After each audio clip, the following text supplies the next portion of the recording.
Hussein. And there's the bell. Sumuntok na naman. Sumuntok na naman dalawang beses si Hussein after the... October 14th, 2000. At the local Hainares Sports Center arena in the Philippines, thousands of fans gathered to support their hero, 21-year-old Manny Pacquiao, who at that time was a promising boxer, already holding the regional WBC title in the super flyweight division. Manny Pacquiao! Pacquiao's opponent that evening was 22-year-old Australian of Lebanese descent, Nadal Hussein, nicknamed Skinny. Hussein had traveled to the Philippines with a firm intention to destroy the local star. Nadal Hussein!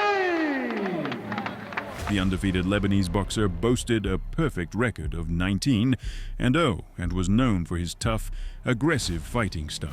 Tall, explosive, and equipped with knockout power, he surpassed Manny in size and physical strength. And there's the bell. Sumuntok na naman. Nadal wasn't shy about using underhanded tricks, low blows, shots to the back of the head, constant pushing and provocations, anything that brought him closer to victory.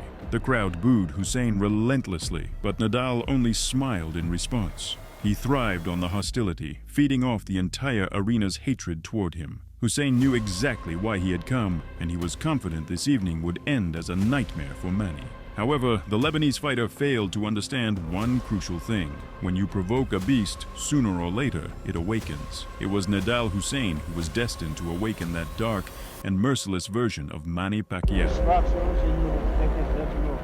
Any question? Touch glove. Back to your coach. No, kasama yung kapatid niya, si Jose Padilla Jr., yung si Pempe Padilla. From the opening seconds, Pacquiao launched into a fierce attack, eager to please the home crowd. The Filipino torpedo literally crashed into the Australian, forcing him to retreat. Hussein didn't expect such an onslaught. However, he didn't look broken. After taking a heavy blow, the Australian immediately tried to counter with his own strikes. Less than 66 inches. Pacquiao now trying to move inside. Sa katawan, umaatake ito si Manny Pacquiao. Hindi pa gumaganto ito si Nadal Hussein. And the crowd is in an uproar. Hussein. Nabubukas naman ang depensa ni Manny Pacquiao. Pinipiri niya sa tagiliran. Ito naman si Hussein. Tinig ni Carlos Sani Padilla. Ito na. Okay, yun na. Umaatake naman yun si Nadal Hussein ng Australia. Mga kaibigan, wala pong talo ito. 19-0 ang kanyang record. So, partner, ang papatayin natin dito kay Nadal Hussein ay yung right uppercut followed by teasing left straight. Sunod-sunod sa support. Siguro by Manny Pacquiao. Another left to the face by Manny Pacquiao. A right by Pacquiao. And a left. Medyo mabagal yata reaction ito si Nadal Hussein. A right by Hussein to the face of Manny Pacquiao. And you notice, he always likes to put combinations together. Ito si Manny Pacquiao. Looking upstairs, looking downstairs. Lumulusot yung mga suntok na yan ni Manny Pacquiao. Magamang nakapudyo itong si Hussein. Ayan, pinipapag na ni Manny Pacquiao. Ang mukha nito si Nadal Hussein. Dito pa lang sa round number 1. Manny Pacquiao going all out in round number 1. Pero partner, ang sabi sa atin ni Jeff Fennick, even if you use an axe to drop Nadal Hussein, titindig yan. Sabi niya, he's used to hard punishment. Nadal Hussein has been taking some severe punishment here from Manny Pacquiao. Tuloy-tuloy pa rin sa pag-atake si Manny Pacquiao. Good left, however, there by Nadal Hussein to keep him at bay.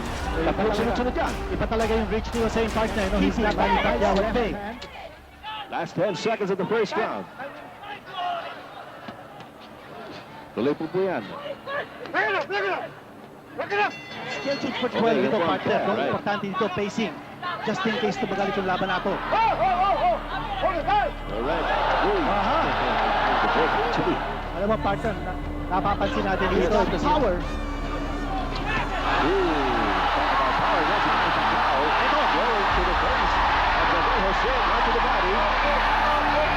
Kabit-kabit ang suntok ni Manny Pacquiao, mga kaibigan. At minsan napapatigil ito si Nadal Hussein pagka nag-uumpisa na si Manny Pacquiao. Ayan, hinihintay niya. Hindi siya maka-counter pass. Marami siya ang i-score. Ito si Manny Pacquiao. And he leaves himself open to counters. Ayan, medyo malamya yung dating na yun ni Manny Pacquiao. But now, he leads on with his right. There's a good left. And then around, sa katawan, Manny Pacquiao Pinupupog po ito si Nadal Hussein. Alam mo, partner, ang feeling ko dito, parang niro-ropa doon ni Hussein ito sa Manny Pacquiao. Baka pinapagod lang niya. Sabi nga niya sa dyaryo, sinabi din sa ating Jeff Fennick, na Hussein intends to have this last and go the distance. Red left by Manny Pacquiao and right here by Hussein. Tama na magandang kanan niya si Hussein. Smack on the face of Manny Pacquiao. Against Manny Pacquiao. Alam mo, partner, mukha yata nasaktan si Manny. Kanina, doon sa kanilang palitan, you see him uncharacteristically moving around using lateral movement. Parang nangiiwas dito sa A good left to the red basket by Manny Pacquiao. Now leading on with his Kita mo, right. no? It's good right to the head by Manny. Sa katawan naman si Hussein and a right to the face by Nadal Hussein. That's the end of At this stage, no? Sa first round, nakita natin talaga lumusot. Ayun, lumusot yun. Right and left. And again, si Manny Pacquiao, he just covers up. Manipis itong si Nadal Hussein. Pero so far, parang kinakaya niya Good yung mga shots to Manny Pacquiao. Ito, nakatintik pa ito si Hussein, and we have a scouting report from Nadal Hussein as awkward and dirty. Gano'n, dirty. Well, that was the... Left yun. Uppercut by Manny Pacquiao. Ngayon, Oral's report. Ang kapatid na si Hussein, a bantamweight undefeated contender. Si Hussein, at dapat mag-iingat ito si Manny Pacquiao. Marami pinapakitang Mga gimmick. irregular. Right, Manny Pacquiao trying to circle Nadal Hussein. I think, palagay ko, sinabi ni Carlos Hani Padilla, tama na yung mga tactics na gano'n. Basta, laban lang. And it was scheduled for 12. Manny Pacquiao, the champion. Nadal Hussein of Australia, the challenger. Ang gambit nitong Nadal Hussein, partner, patagalin itong laban na ito. Alam niya si Manny Pacquiao in his last 2 fights, naka-average lang siya about 2.5 rounds each. Oo. Eh, tinatapos na agad ni Manny. Alam natin na gustong-gusto balik ni Manny yung kanyang corona, yung world crown niya no, sa WBC, yung regular ng WBC. Nawala sa kanya dito sa Thailand. Nawala sa kanya actually even before he went up the ring. Oh, ang daming ginagawang tactics ito si Hussein, and sa Padilla should The young Pacquiao seemed to be in control of the fight until lightning struck. Early in the 4th round, Hussein waited for his moment and landed a long left cross right on Manny's jaw. A knockdown. Pero he has an advantage. Tinamaan yun! That was a punch! Bumagsak si Manny! Ayan, bumagsak po si Manny A Pacquiao. stunned Pacquiao lay on his back while the Australian began to celebrate. As the referee counted, Manny was clearly shaken. But at the count of 8, the Filipino boxer got back up. He gritted his teeth and stared furiously at his opponent as if to say, "I'm okay. Let's continue." Ayan, tinatanong ni Carlos Padilla, mukhang hilo pa. Hilo si Manny Pacquiao. Hussein rushed in for the finish. Manny barely held on, trying to survive by clinching. In response, an enraged Nadal hit him with an elbow to the back of the head. The crowd erupted in outrage, and the referee deducted a point from Hussein. Hilo pa rin si Manny Pacquiao. Dapat tumawak muna si Manny. Ayan, lumayakap si Manny Pacquiao, pero nire-wrestling siya nitong si Nadal Hussein. At sinagamitin ng siko. Ito, siko. Yung siko. And Nadal Hussein throwing an elbow and a forearm. 1-point deduction. Now be given a 1-point deduction. Nagreklamo si Jeff Fennick. Be time for Manny Pacquiao to recover. Oh, good right by Nadal Hussein. Manny Pacquiao backing up. Sabi nga natin, partner, mabigat sumuntok ito si Nadal Hussein. Bumagsak po si Manny Pacquiao dito sa round ito. Big punch by Nadal Hussein. And partner, Ito, hinahabol po di Nadal. pero partner, nabigyan ng, again, the shoulder. Gumagabit ang shoulder at si Hussein. That's a right by Manny Pacquiao. At tapos yung ulo pa. Ay, di ulo. Nadal Hussein, a dirty fighter. Ginagamit po ni Nadal Hussein lahat ng klase ng gimmick dito, no? Pero yung knockdown, mga kaibigan, that was a clear punch. Round number 4, ladies and gentlemen. Pero mukha yata naka-recover na si Manny. Medyo naka-recover niya. Kanina, hilong-hilo yan si Manny Pacquiao. Mga gimmick na ginagawa nito si Nadal Hussein. Kaya nakapagpahinga si Manny Pacquiao eh. Nung wina-warning siya, tinanggal siya ng 1 point ni Carlos Padilla, the referee Carlos During the Padilla. break between rounds, Pacquiao stood in his corner with icy stare. Something clicked inside him at that moment. The kind Manny was gone, What remained in the ring was an enraged predator ready to go the distance. Manny began throwing sweeping punches with full force, turning the fight into a furious slugfest. Hussein responded by abandoning any attempt to control the bout's pace. Since he couldn't cleanly restructure the fight, he decided to turn it into a street brawl. Boxing increasingly gave way to brutal clinches where both fighters threw the rulebook out the window. Nadal played dirty. He'd trap Pacquiao in a hold and strike his kidneys, land shots to the back of the head, or brazenly throw another punch after hearing the break command. Manny also stopped being the good boy. Anger and resentment boiled within him as he fought with everything he had, holding nothing back. Ito, si Manny Pacquiao, mga kaibigan, as Nadal Hussein on the ropes. Pero may tactic din si Hussein to play crossing, to play rope-a-rope. Pagurin niya si Manny Pacquiao.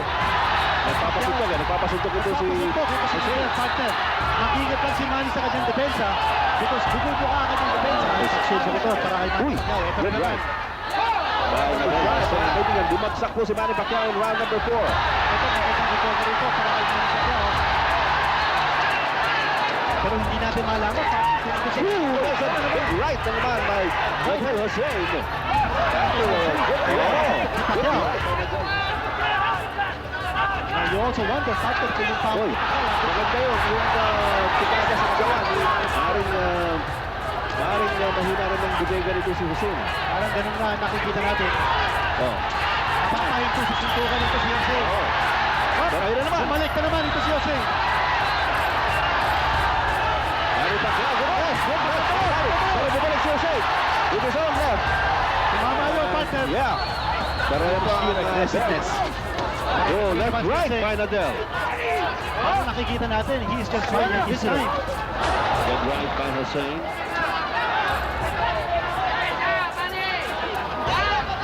In a very lean frame.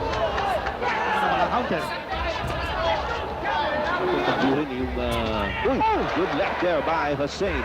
Big action, partner. Smack on the side of the face of Manny Pacquiao. Yung kaliwa na delikado din si Hussein. Pag binatawan niya, may lutok. Here's Manny. Ano ni Manny Pacquiao? Ito. Matibay eh. Hindi nagbabago yung expression. Good right by Manny Pacquiao. Good right. There's a right by Hussein. And a right by Manny.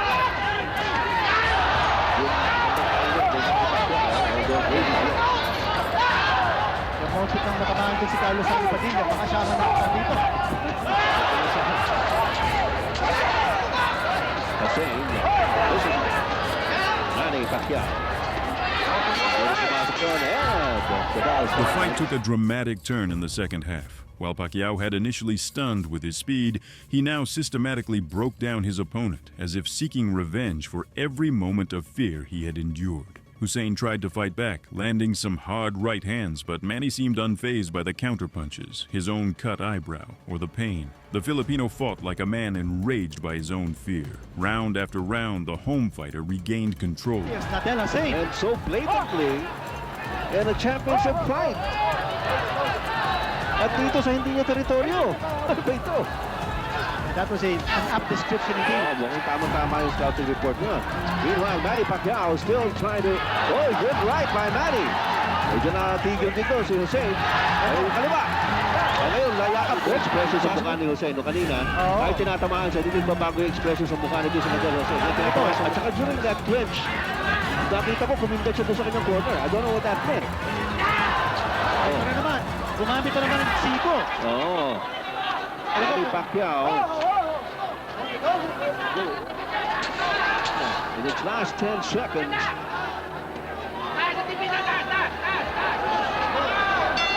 Ito, walang halos. Manny Pacquiao certainly. Manny Pacquiao knocked out shot siya sa Saul for the WBC Flyweight Championship. Pwede, halos wala siyang ginawa. Parang conserve his energy. Ngayon, umatake si Hussein. You see it in his eyes, partner. Dapat boxing muna ni Manny Pacquiao ito. Ito naman yung left jab galing kay Hussein, and he transforms that immediately into a left straight. Manny Pacquiao trying to fight in close range. Strategy for Manny Pacquiao. Alam natin na yung mga malos punches. Ay uppercut ng si Hussein, nakakatakot niya sa mga pinag niya. Ito, Manny Pacquiao at bobbing and weaving.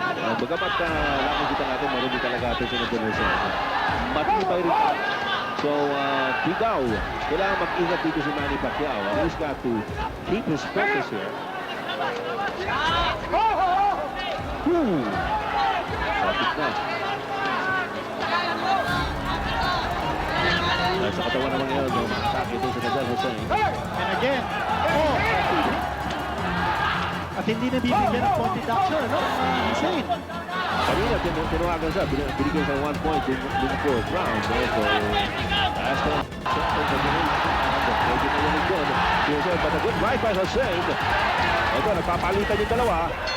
By the end of the 8th round, the Australian's face was covered in blood and swollen hematomas. In one exchange, the fighters' heads collided, splitting the skin on Hussein's cheekbone and leaving a deep cut. Now blood poured from Nadal's wound, obscuring his vision. But neither he nor the enraged Pacquiao considered stopping the fight. A serious battle of wills was unfolding in the ring. While Pacquiao used to smile and enjoy the process during his fights, his face was now frozen in fury. Nadal Hussein.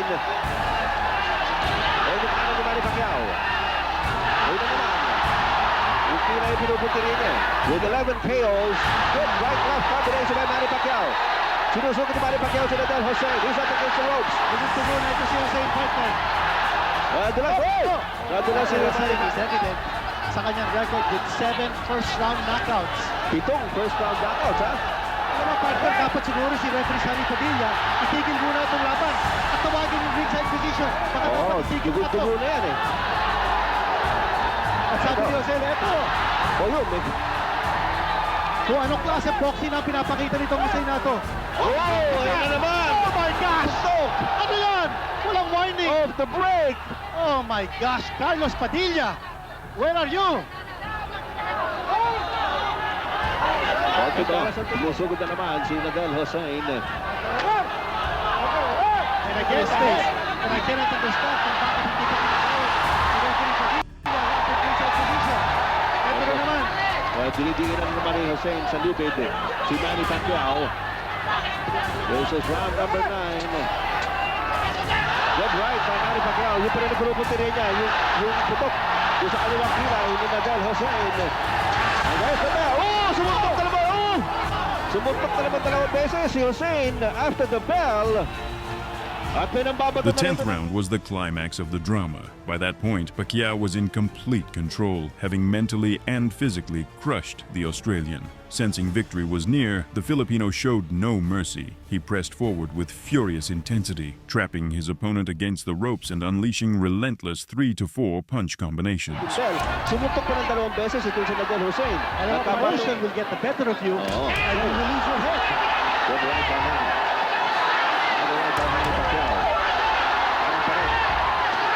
Sumusugod si Manny Pacquiao.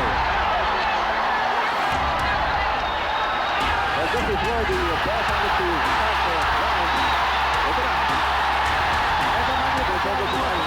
First, magiging nakanagin itong si Nadal Hussein. Nag-upisag yung round dito. Kailangan isinap rin. Back to good right on the left by Manny Pacquiao. Combination. Well left by Hussein. Nakabalik si Hussein kagad. Right on the left by Manny Pacquiao. Wala na itong laban na pinapakita natin. Except that, sabi na nga, no? The dirty tactics of Hussein marring this contest.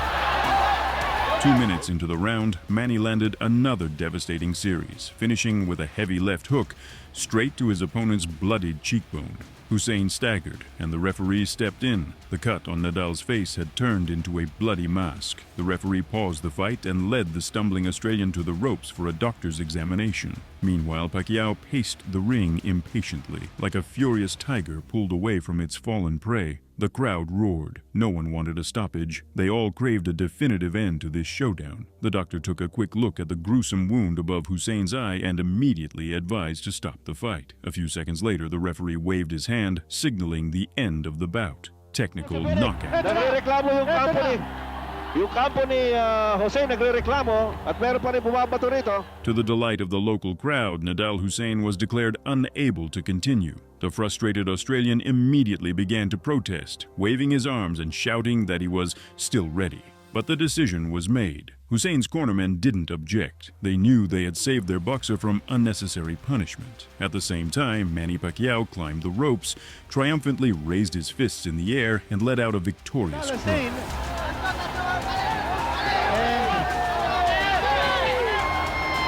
Everybody now standing up.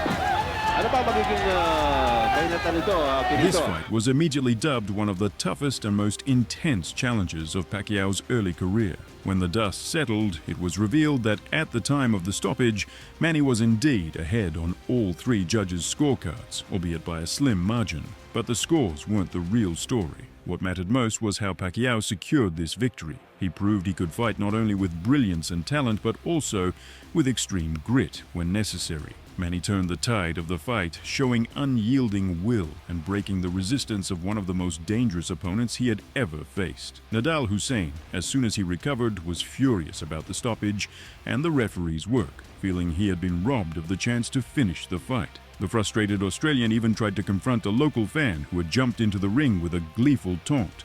So high were the passions that evening. It was only years later that the truth about some of these moments would come to light. Referee Carlos Padilla admitted that he had deliberately given Pacquiao extra seconds to recover after a knockdown and had ruled an accidental headbutt in the final round as a punch. In the 7th round, I think Manny got knocked down. I thought he's going to get up because his eye is like a cross iron. Because I'm a Filipino and everybody's Filipino watching the fight. So I prolonged the count. You know, I know how to do it. And when he get up, I still am. Hey, are you okay? And that's prolonging the fight. But back in 2000, few were concerned with these details. At that moment, everyone saw one thing. Manny Pacquiao, having gone through moments of desperation and pain, had found something special within himself to seize the victory. WBC International Junior Featherweight Champion, Manny Pacquiao! Ayan po mga kaibigan.